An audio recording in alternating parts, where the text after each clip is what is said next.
Excellent. So we're going to talk about Meta Platforms, symbol META on the NASDAQ.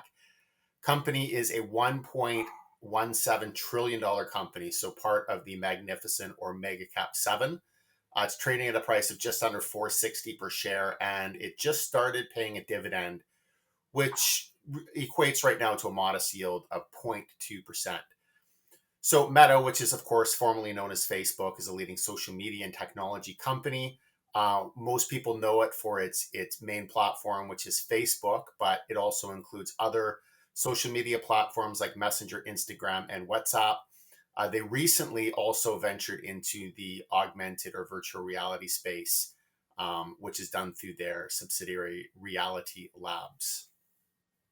So the company had big news. It's been in the news quite a bit over the last few days. They put out their Q4 results on February 1st and initiated a quarterly dividend.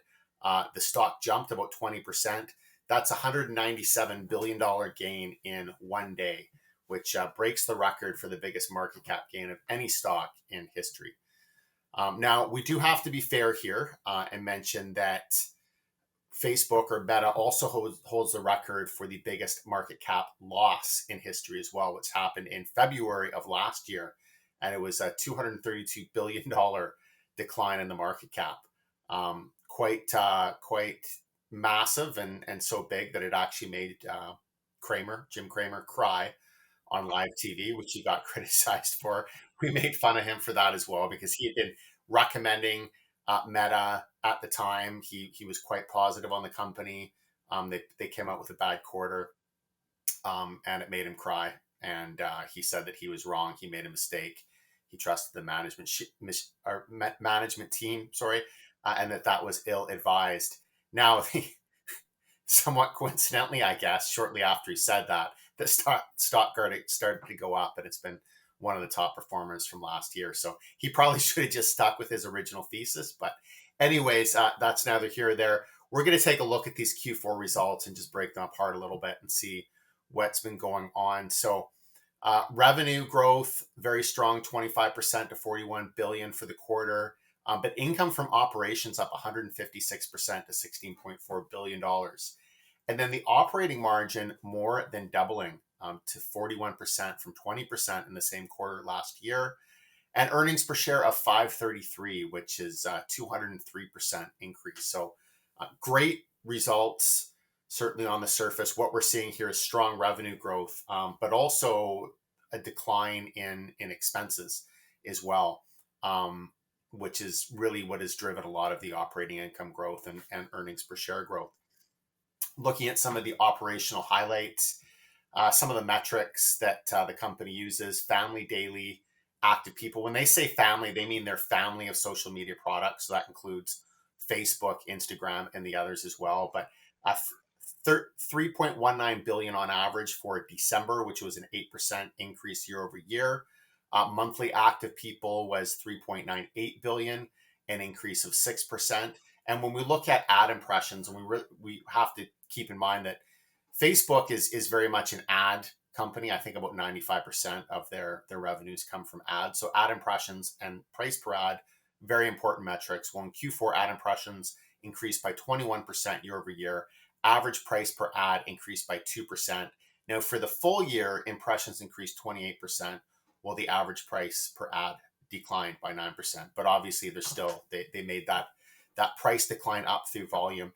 And then another very key factor here was headcount. So ended the year at just over 67,000 employees, but that's a decrease of 22% year over year. So we've heard a lot about these big tech companies laying off workers, laying off a lot of their technology staff.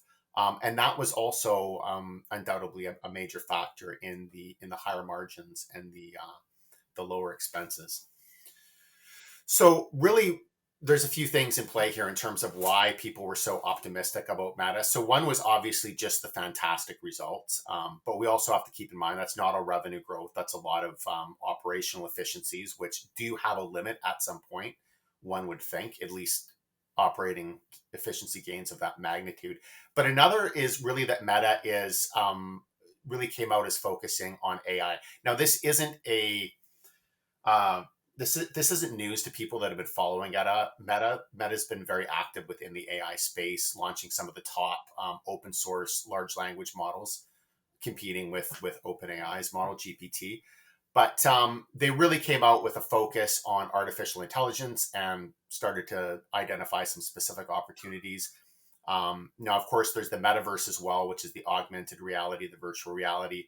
They're still focused on that. It's not generating much in terms of revenue. I think about 1.5% of revenue right now, but it's losing money. So really, they're indicating AI as being a major growth opportunity. One of the goals here is to develop the most popular and advanced AI products and services. So they're talking about AI assistants, AI for creators and businesses, and state of the art open source models for developers, which they've done. So they believe that this is going to produce a wide range of potential revenue streams. They want to continue to invest aggressively in their compute infrastructure for AI. So this is all of the cloud computing infrastructure that essentially runs the models. This is also a competitive advantage as well. And then just research into general artificial intelligence. So this is essentially AI that can do anything that a human can. That's not where AI is right now. That's the long-term objective of everybody, essentially, who's at the top tier of the space, like OpenAI and Meta and Alphabet as well. But they're very focused here. And one of the things that they believe is a competitive advantage is that they want to strategically utilize the data that they get from their social media platforms like Instagram, Facebook, and Messenger in order to train these AI systems. So I would agree that is a competitive advantage that Facebook has.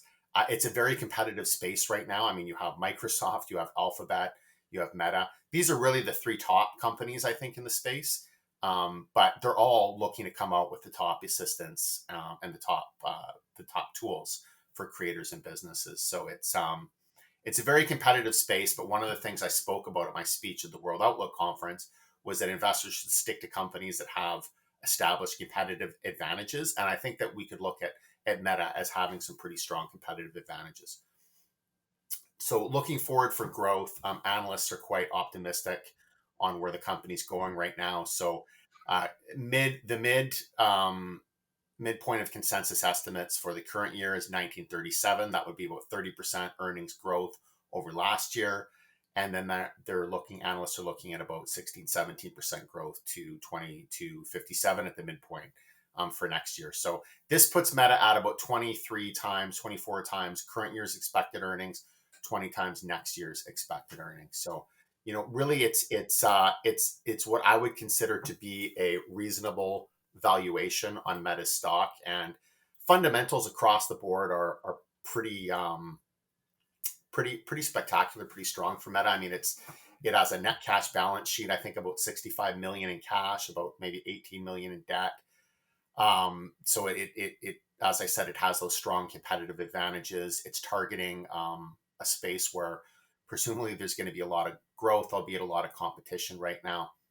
So one of the things that I've always said about Meta in the past that's been a little bit of a complaint from an investment perspective is that they are so leveraged to Facebook. I mean, Facebook, Instagram, they're two main social media platforms, but mostly Facebook. And I don't know any younger people, like say in my family, for example, that have any interest in Facebook, right? Like the youngest generation is on TikTok primarily and Snapchat. Most millennials use Instagram over Facebook, which is still a Meta property, but social media can be such a fickle space. So you just never know how those trends progress over time.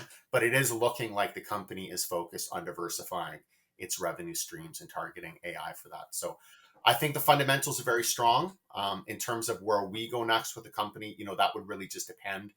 As I'd said, Meta is a member of the Mega Cap 7 technology stocks in the US. We already have a couple recommendations, companies that we prefer just on a growth risk perspective that we think are better diversified businesses, and also have growth and great fundamentals across the board. But I like what I'm seeing with Meta right now.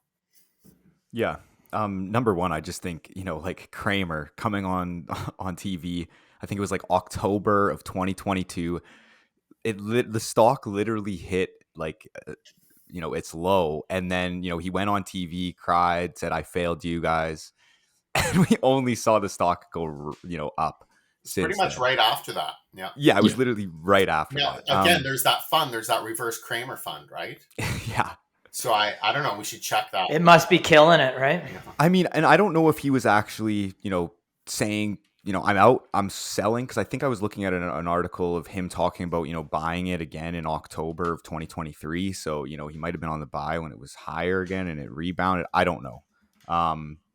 But either way, it's quite interesting. Well, he was one quite thing emotional about the decline. Yeah, definitely. And like, that's the thing. Like, people felt it wasn't worth crying over, even if you made a mistake. Yeah, exactly.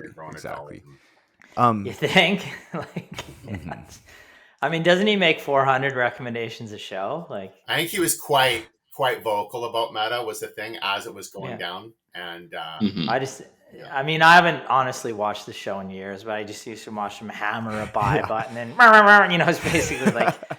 Then he's yelling. I mean, he's pretty vocal about every recommendation. This is awful. This is the greatest thing ever. It was financial infotainment or something. I don't know what it was. Yeah, exactly. One thing that I'll also say about Meta is I ended up watching an interview with Lex Friedman, who is a professor at MIT, I believe, as well as Mark Zuckerberg. So Mark Zuckerberg came on Lex's podcast, and they ended up doing a podcast in the metaverse. So essentially, Lex ended up getting his whole face scanned and his body scanned, and so did Zuckerberg. They had to go to an actual facility and do this. And they found out he was a robot. No, they didn't find out that he was a robot, but it is interesting. Like, I'm sure that there's, like Aaron was saying, lots of competition with this, or other companies trying to do the same thing. But, the detail, even, if you go and look or watch the video on YouTube, I think it was posted like September of 2023 when they did this podcast, and just the detail. And even when Lex is in there with, the virtual reality goggles on, looking at Mark, he's just saying like, wow, I can see every single crease in your forehead. Like, it's just so real. I feel like, this is basically nobody wants to see that. No. You could just erase them if you. Yeah. That's good. Yeah. Now I'm going to sip some water like Mark Zuckerberg. That's a nice mug. Yeah. All right. Are we moving on? I think we're moving on.